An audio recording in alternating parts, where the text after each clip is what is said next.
오늘은 예수님이 계신 곳 14번째 시간, 마지막 시간입니다. 다락방이라고 하는 제목으로 마지막 예수님이 계신 곳 시리즈를 마감하도록 하겠습니다.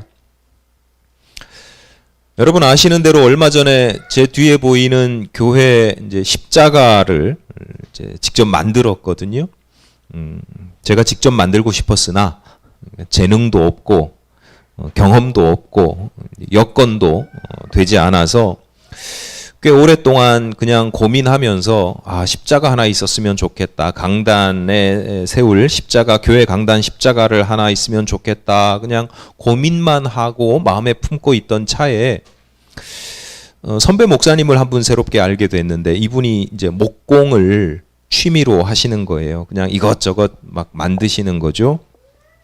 그래서 그분에게 뭐 이야기가 나온 김 이렇게 그냥 이야기 나누다가 그냥 다른 이야기 하다가 교회 십자가가 하나 필요합니다 했더니 그분이 여주에서 목회를 하고 계시는데 한번 와라 오면 된다. 그래서 기회가 돼서 찾아간 게 한 2, 3주 전입니다. 가봤더니 이 목사님이 10년 전에 충주에서 목회를 하셨는데 그 목회하실 때 그 교회 교인 가정에 향나무가 큰 게 있었는데 그걸 벤 거예요. 뱄는데 그 향나무가 너무 아까워서 판재라고 그러거든요. 세로로 이렇게 나무판 이게 켜가지고 그 판재로 보관을 10년 동안 하고 계셨던 거예요. 근데 이게 쉽지 않은 일이거든요. 나무를 오랫동안 목수들에게는요, 이 오래 말린 나무가요 정말 보물처럼 여기는 거예요. 근데 마침 그게 있어서 목사님이 쓸만한 거 적당한 그 가운데 쓸만한 거 한 2개를 골라서 고르라고 그래서 제가 고르고 이제 연필로 모양을 어떻게 딸지 그리라고 그래서 제가 그렸어요. 여기까지가 제가 한 전부입니다. 이제 그 연필로 모양을 그렸으니까 그걸 이제 잘라야 되는데요. 그 직소라고 하는 전동 톱이 있더라고요.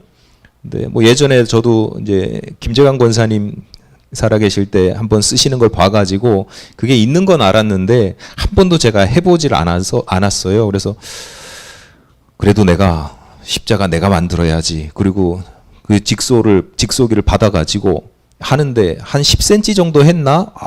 못하겠더라고요. 불안해가지고 하면 될 것 같은데 나무 상할까봐 진동이 막 오는데 못하겠어요. 그래서 선배 목사님이 다시 받아들고 다 잘라주셨어요. 다 가로 세로목 다 잘라주시고 이제 판재 2개를 가로목하고 세로목하고 합쳐야 되잖아요. 합치는데 가운데 겹치는 부분을 이제 반쯤 따는 거예요. 반쯤 따서 결구를 시켜야 되는데 어떻게 하지? 뭐 이렇게 하고 있는데 마침 그 주변에서 목회하는 또 다른 선배 목사님이 계신데 이제 그분은 제가 학교 다닐 때부터 친분이 많이 있던 분이긴 한데 그 목사님이 이제 도와주셨어요. 그래서 그거 결구시키고 그리고 이제 마지막으로 표면을 좀 깎아내야 되거든요. 갈아내야 되는데 동그랗게 핸드 그라인더라고 막 돌아가는 게 있는데 거기에 이제 사포를 결합을 시켜서 이제 작동을 시키는데요. 제가 하고 싶었는데 선배 목사님이 개인 목공 기계 중에 이게 제일 위험하다 하면서 절대 제가 그걸 만지지 못하게 하더라고요. 한 번도 해본 적이 없다고 그러니까 당신이 하겠다 그러면서 다 이제 해주셨어요.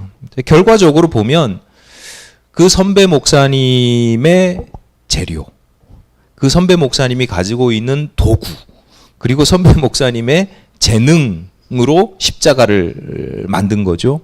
제가 한 거는 부탁한 것, 연필로 도안 그린 것, 결구한 곳을 파낼 때 끌질로 조금 이렇게 도와주고 그 선배 목사님이 작업을 하는 동안 반대편에서 이렇게 붙들고 있는 거, 이게 전부였습니다.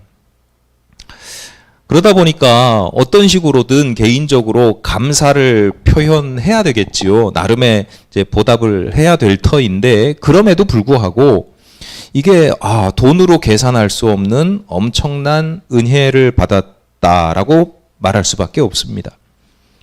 그런데 작업하는 내내 두 분 선배 목사님은 뭐 아무런 생색도 내지 않아요. 제가 작업을 하던 도중에 아유 목사님 참 이거 제가 어디서 이런 은혜를 받겠습니까? 참 큰 은혜를 받았습니다 라고 했더니 선배 목사님이 무심하게 이게 은혜야? 이렇게 웃으면서 한마디 한 게 전부예요. 몇 번 만난 적도 없는 이제 뭐 알게 된 지 얼마 되지 않은 후배 목사거든요. 그냥 필요하다는 이유 하나만으로 무슨 대가나 뭐 어떤 조건이나 이런 거 따지지 않고 필요하다는 이유 하나만으로 자신의 것을 정말 귀한 것들을 아낌없이 내어주는 모습을 보면서 저는 개인적으로 아 진짜 목사답다 이런 생각을 했어요. 그 다른 선배 목사님에게도 결구하는 거를 작업을 부탁했을 때도 마치 뭐 전혀 생색내지 않고 마치 당신이 마땅히 해야 되는 일을 맡은 것처럼 열심히 적극적으로 자신의 일처럼 작업해 주셨어요. 일을 마치고 점심을 먹으면서 이제 이런저런 이야기를 나누는데 두 분 중에 이제 저랑 친분이 있는 선배 목사님의 아버님에 대한 이야기가 나왔어요.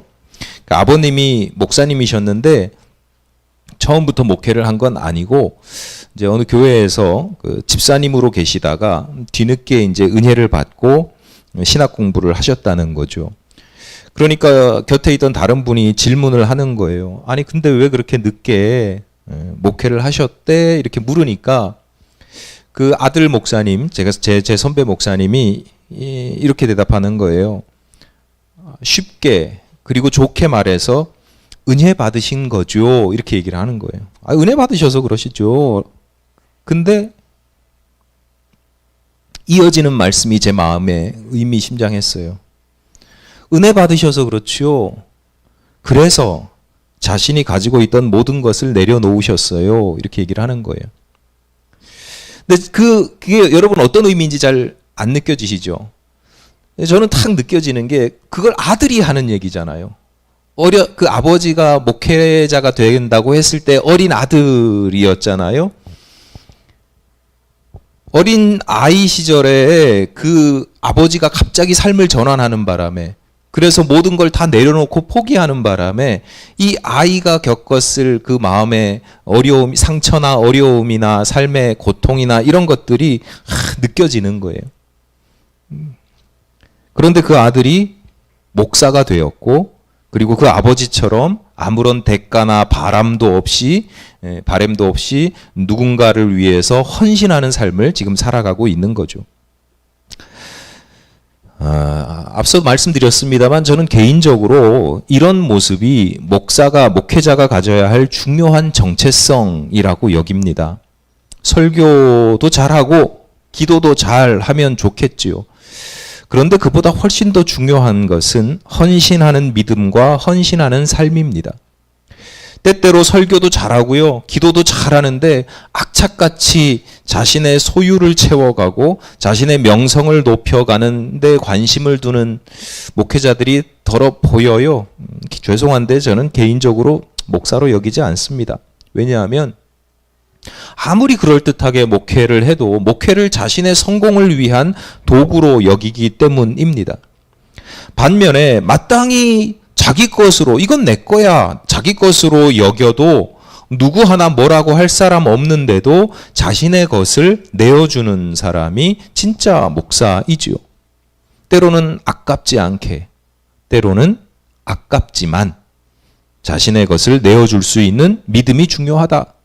하나님께 구원의 은혜를 받고 사명자로 쓰임받는 은혜를 받은 자의 바람직한 자세가 중요한 자세가 기본적인 자세가 바로 이것이다 라고 저는 믿습니다. 오늘 성령 강림 주일입니다. 기독교 전통에서 해마다 기념주일을 정해서 지킨다라고 하는 것은 이게 나름의 중요한 의미가 있다는 뜻이겠죠. 그 중요한 의미 중에 하나, 성령 강림 주일이 가지는 중요한 의미 중에 하나가 뭐냐면 교회의 시작입니다. 성령이 강림하심으로 말미암아 교회가 시작됐어요. 그 전에 교회 성전 이런 게 아니라 우리가 말하는 기독교회, 교회가 시작이 된 게 성령 강림 사건이에요. 성령 강림 사건 이전에도요. 똑같은 사람들로 구성된 공동체가 있었지요. 예수님을 따라다니는 제자 공동체가 있었잖아요. 제자들만 있었던 게 아니라 군중들도 있었단 말이에요. 무리들도 있었잖아요. 12제자 말고도 뭐 마리아와 마르다와 뭐 있었잖아요. 그런데 그 공동체를 교회라고 부르진 않거든요. 부활하신 예수께서 십자가 달리셨다가 부활하신 예수께서 예루살렘 떠나지 말고 약속한 성령을 기다리라고 권면해서 이분들이 열심히 모여서 기도할 때도 공동체는 있었잖아요. 근데 그것을 교회라고 부르진 않거든요. 가룟 유다가 한 명 빠져서 자살을 하는 바람에 가룟 유다를 대신할 사도로 마띠아를 제비 뽑아서 조직을 재정비할 때에도 그 공동체를 교회라고 부르지 않습니다. 엄밀하게 말하자면 교회를 준비하는 과정이었지 교회라고 부르지 않아요.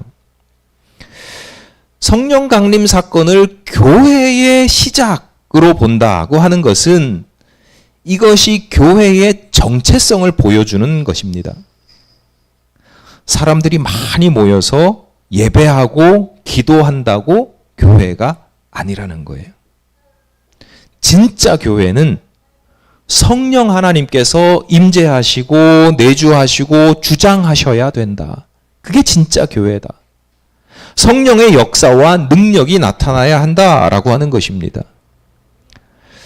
늘 말씀드리지만 교회는 건물이 아닙니다. 성도들의 모임입니다. 여러분, 우리들이 교회입니다.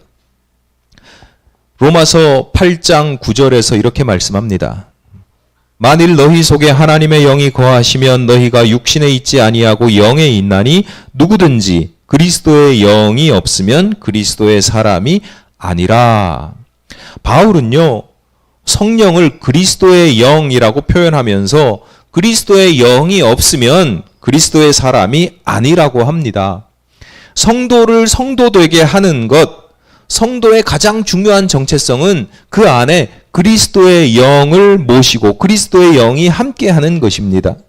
그런 성도들의 모임인 교회도 마찬가지입니다. 성령의 임재와 역사하심이 있어야 그리스도의 교회라고 할 수 있는 겁니다. 그러면 성령의 임재와 역사하심을 어떻게 알 수 있는가? 본문에서는 성령이 임재하는 모습을 2절과 3절을 통해서 이렇게 말씀합니다. 호련히 하늘로부터 급하고 강한 바람 같은 소리가 있어 그들이 앉은 온 집에 가득하며 마치 불의 혀처럼 갈라지는 것들이 그들에게 보여 각 사람 위에 하나씩 임하여 있더니. 성령 강림 사건이 일어났더니 그 성령 강림 사건이 우리들이 쉽게 느낄 수 있도록 매우 감각적으로 나타나는데요. 청각적으로는 급하고 강한 바람 같은 소리가, 어떤 소리가 온 집안을 가득 뭐 웅웅거렸든지 뭐 어쨌든지 소리가 있었고요. 또 하나는 시각적인 거죠. 마치 불의 혀처럼 갈라지는, 모닥불을 피우면 불꽃이 여러 개로 막 갈라지잖아요.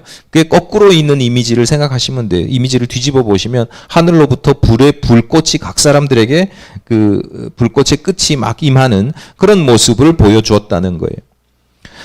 그랬더니 그리고 나서 본문 4절이 그 결과거든요. 그들이 다 성령의 충만함을 받고 성령이 말하게 하심을 따라 다른 언어들로 말하기를 시작하니라. 그러니까 흔히 말하는 방언입니다. 여러분 다 아시겠지만 대한민국뿐만 아니라 전 세계적으로도 손에 꼽히는 굴지의 대형 교회를 이루신 분이 계시죠. 돌아가셨는데 얼마 전에 교회 성장의 핵심 가치가 뭐였냐면 성령 운동이었어요. 그런 성령 운동을 오순절 운동이라고 합니다. 이게 6월절 이후에 성령 강림 사건이 일어난 때가 이제 유대인의 절기로 오순절이었기 때문에 우리로 따지면 부활절 이후에 50일 되는 날이기 때문에 오순절이라고 하거든요. 그래서 이런 운동을 일명 오순절 운동이라고, 성령 운동을 오순절 운동이라고 하고, 그런 걸 중요하게 여기는 교회를 오순절 교회, 뭐 이렇게 오순절 교파 교회 이렇게 표현합니다. 오순절 교회, 오순절 운동의 중요한 가치는 뭐냐면 성령 세례예요. 성령으로 세례받고 그로 인해서 초자연적인 은사를 직접 체험하는 것, 그것을 중요하게 여깁니다.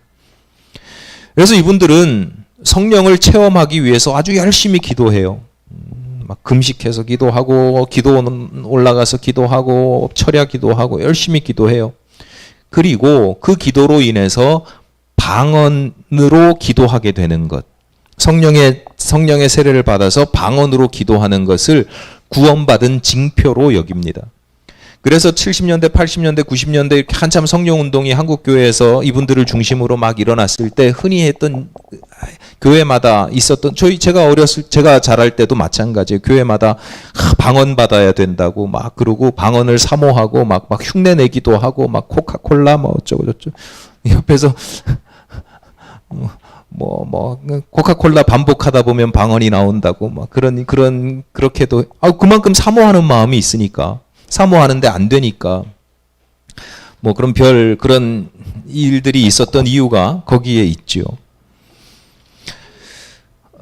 성령 받아서 그것이 눈에 감각적으로 보이는 어떤 현상으로 보이는 것을 구원받은 징표로 여기고, 성령이 임재한 증거로 여겼어요. 다시 말씀드립니다만 성도들에게, 그리고 교회에게 성령의 임재와 역사하심은 아주 매우 중요한 부분이고요. 필수적이에요. 성령이 임하지 아니하시면 내가 그리스도의 사람이 아니라니까요. 우리가 교회가 아니라니까요. 모여서 예배하면 뭐해요? 말씀 들으면 뭐해요?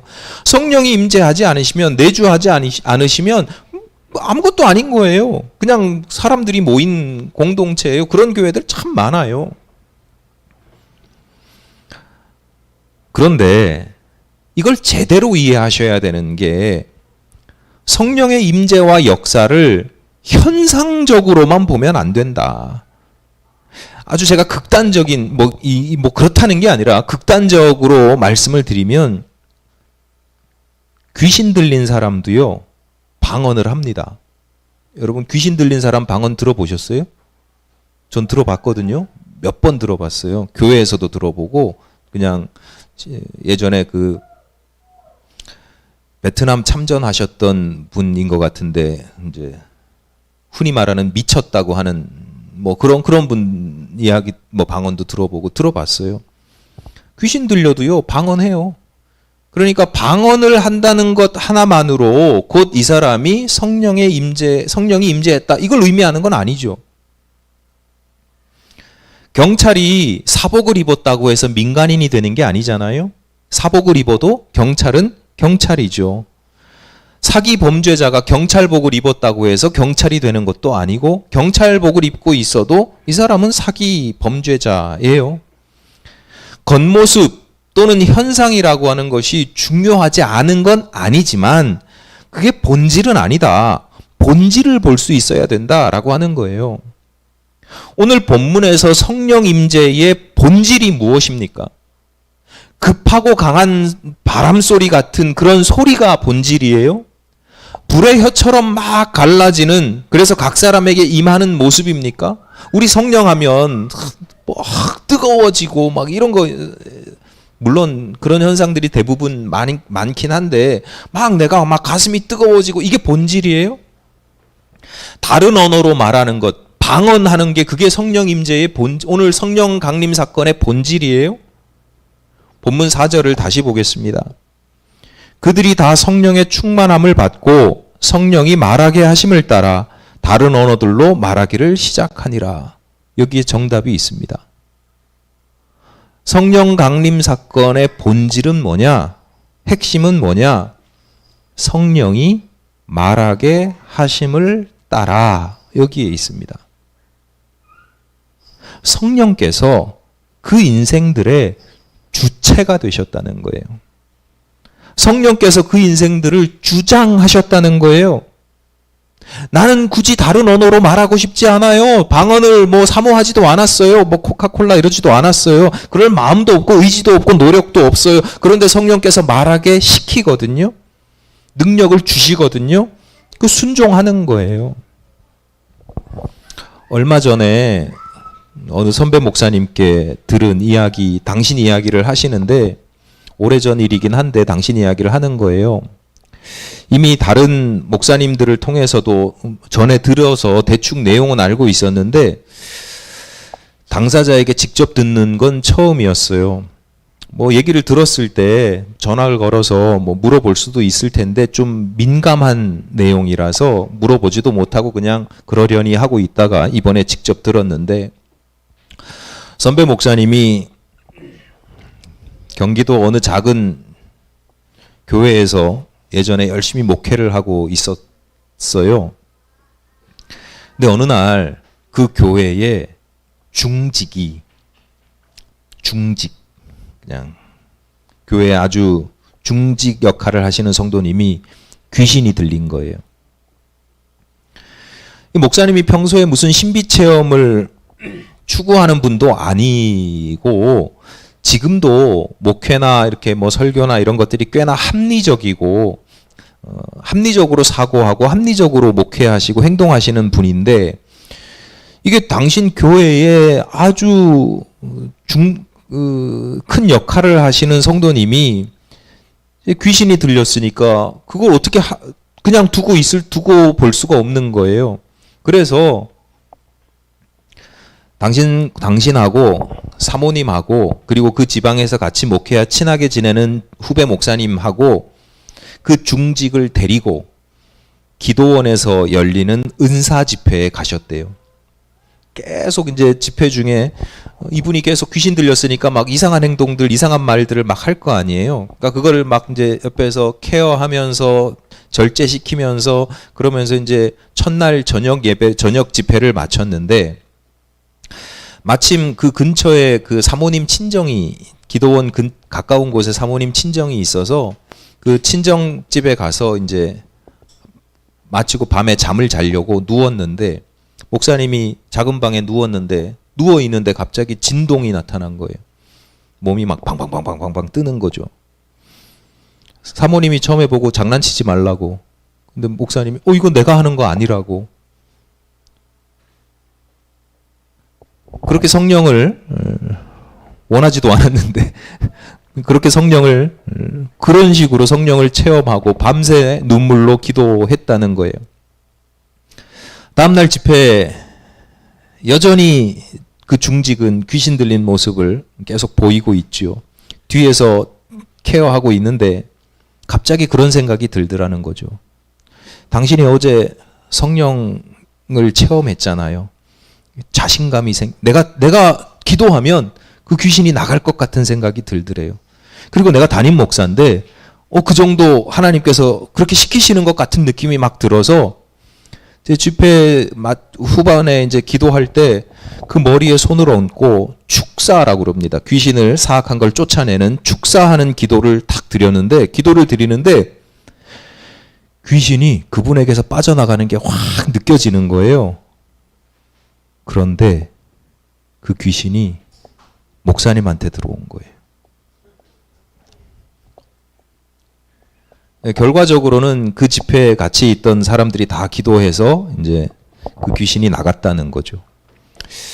목사님이 성령 체험, 성령이 임재하는 체험과 귀신 들린 체험을 동시에 하신 거예요. 그리고 그 체험을 하고 나니까 이제 막 자신감이 생기는 거죠. 교회를 건축하게 됩니다.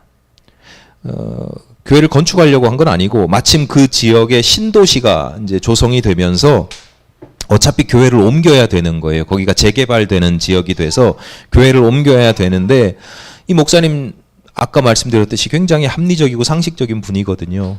욕심도 없고. 그러니까 그냥 우리만의 작은 우리랑 비슷한 거예요. 우리들 생각이랑 우리만의 작은 교회가 하나 거기도 지하 교회였었거든요. 물론 분양받은 곳이긴 하지만 상가 지하에 있던 교회인데 우리만의 조그마한 교회가 있었으면 좋겠다. 그렇게 생각을 하고 원하셨다는데 그 진행되는 와중에 종교 부지가 있잖아요. 신도시가 이렇게 개발이 되면 종교 부지가 있는데 종교 부지를 어느 사찰이 낙찰을 받았다가 1년 반 만에 1년인가 1년 반 만에 도저히 안 되겠다 포기를 하고 다시 그러니까 다시 내놓은 게 있었대요. 여러 종교 단체들이 다 이 웬 떡이냐 그러고 다시 다 지원을 했는데 목사님도 그 교회도 이제 기도를 했지요. 기도를 하는데 성령님이 감동을 주시는 그거 하라고 감동을 주시는 것 같아서 지원을 했대요. 근데 탁 당첨이 된 거예요. 땅값만 15억이었는데 작은 교회가 15억을 감당하기가 어렵잖아요. 전국 교회 다니면서 선배 목사님들한테 막 부탁하고 모금하고 집회하고 책 팔고 막 그렇게 해서 돈 모으고 교인들도 열심히 헌금하고 기존 교회가 이제 재개발이 되면서 거기서 보상금도 있고 또 모자라는 부분은 대출을 받는데 대출도 순조롭게 잘 진행이 돼서 대출도 받고 심지어 어린 시절 당신이 자랐던 교회의 장로님이 건축업자셨는데 건설업자 뭐 그런 하시는 분이 사업하시는 분인데 일단 외상으로 지어줄 테니 나중에 천천히 갚아라. 그렇게 해서 모든 것이 순조롭게 막 진행이 되는데요.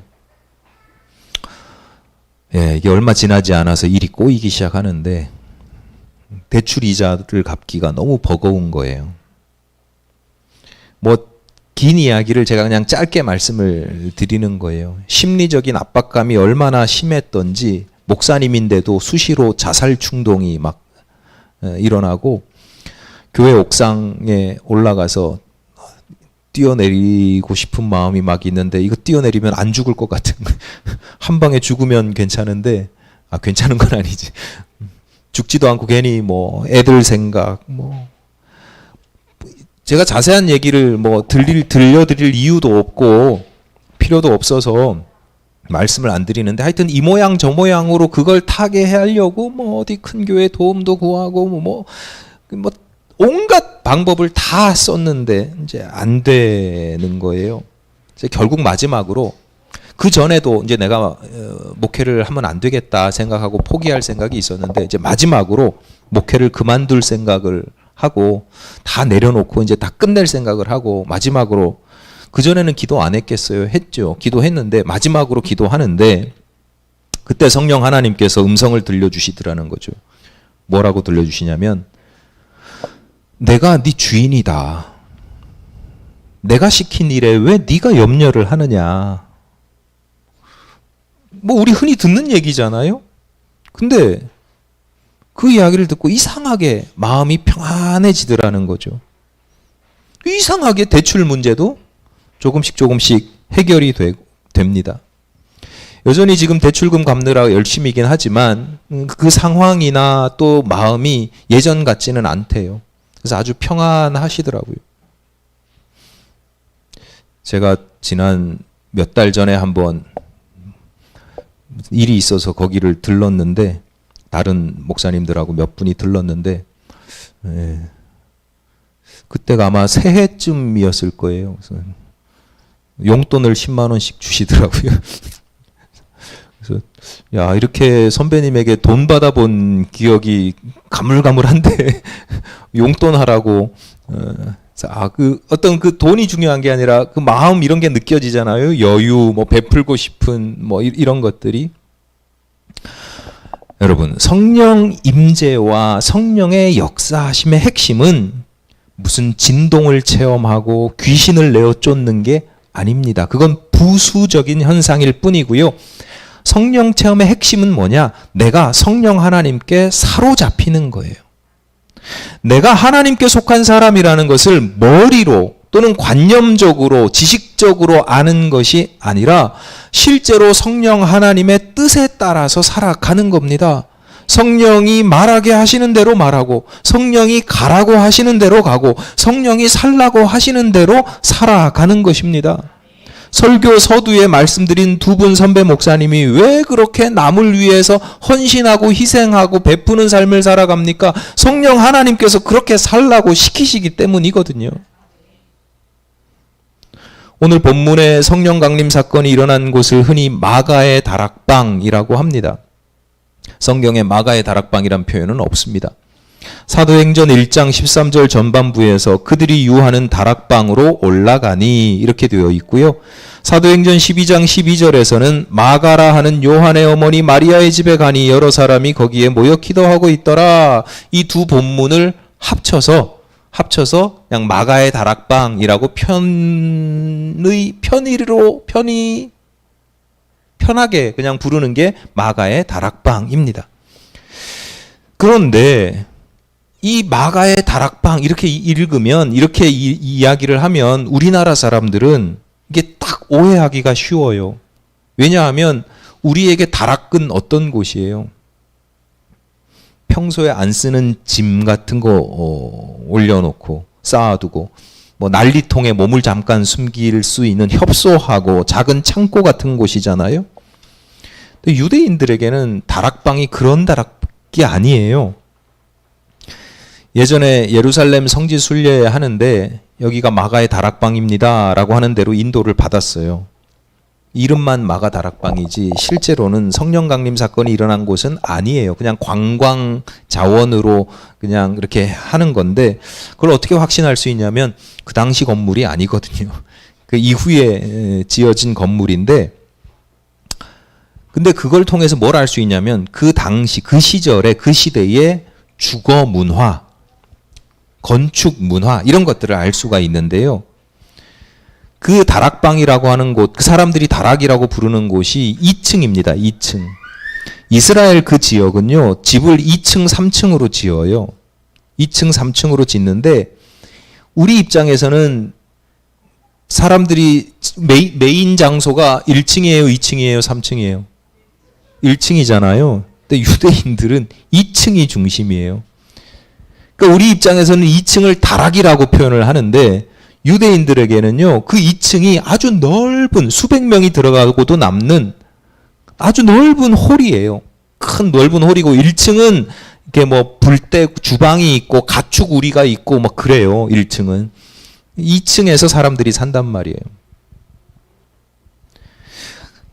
이 당시는 로마군이 성전, 예루살렘 성전을 부수기 전이에요. 무너뜨리기 전입니다. 그래서 베드로와 요한이나 다른 제자들이요, 이 시절에도 시간만 되면 성전에 가서 기도했어요. 정해진 시간에 성전에 가서 기도했어요. 그 유대인들의 신앙 습관이에요. 신앙의 어떤 문화예요. 그런데 성령의 임재 사건, 성령께서 강림하신 사건이 어디에서 일어나느냐? 그 성전이 아니라 다락방에서 일어났다. 그러니까 성전이 아니라 삶의 자리에서, 밥 먹고 잠자는 곳에서 일어났다는 거예요. 성령의 임재가 아무 데서나 나타난다 이런 뜻이 아니라 성령의 임재를 간절히 사모하고 기도하는 곳이라고 한다면 장소는 중요하지 않다라고 하는 거예요. 설교 서두에 말씀드린 두 분 목사님이 나무 십자가를 어디서 만들었느냐? 교회 뜰에서 만들었어요. 작업복을 입고요. 거친 기계톱 소리가 시끄럽고 숨이 막 막힐 정도로 톱밥이 날리는 그런 곳에서 성령께서 임재하시고 역사하시는 거예요. 강단에서 옷 잘 차려입고 머리에 기름 바르고 성경 말씀 들어가면서 거룩하게 막 선포하고 열심히 모여서 기도하면서 막 두 손 모아서 기도하고 눈물로 기도하면서 그럴 때도 성령께서 임재하시지만 그런 곳에서뿐만 아니라 어느 자리든 내가 내 삶의 자리, 내가 밥 먹고 일하는 그 자리, 잠자는 그 자리에서도 사모하고 기도한다 하는 사람들에게는 성령께서 임재하시고 역사하신다라고 하는 것입니다. 그곳이 교회고 그런 사람이 성도라고 하는 거죠. 여러분, 저와 여러분 그리고 우리 교회 분당교회가 성령의 임재와 역사 가운데 살아가시기를 바랍니다. 성령께서 나의 주인이 되시고 내 삶을 주장하시는 겁니다. 그리할 때 진짜 성도의 삶이 시작되고 진짜 교회가 시작되는 것입니다. 다락방, 즉 여러분이 거하는 곳, 여러분의 삶의 자리가 성령께서 임재하시고 역사하시는 거룩한 장소가 되기를 주님의 이름으로 축복합니다. 기도하시겠습니다. 하나님, 저희들이 거하는 곳 어디에서든 성령께서 저희들의 삶의 주인이 되어 주시기를 바라고 나의 능력이 되어 주시기를 바랍니다. 그리하여 어느 곳에서든 저희가 성도로서 살아가게 하시고 저희들이 모여 있는 곳이 교회가 되게 하여 주시옵소서. 사모하는 마음, 간절히 사모하는 마음 가운데 하나님께서 예비하신 성령의 임재와 역사가 나타나기를 간절히 소원하며 예수님 이름으로 기도드립니다. 아멘.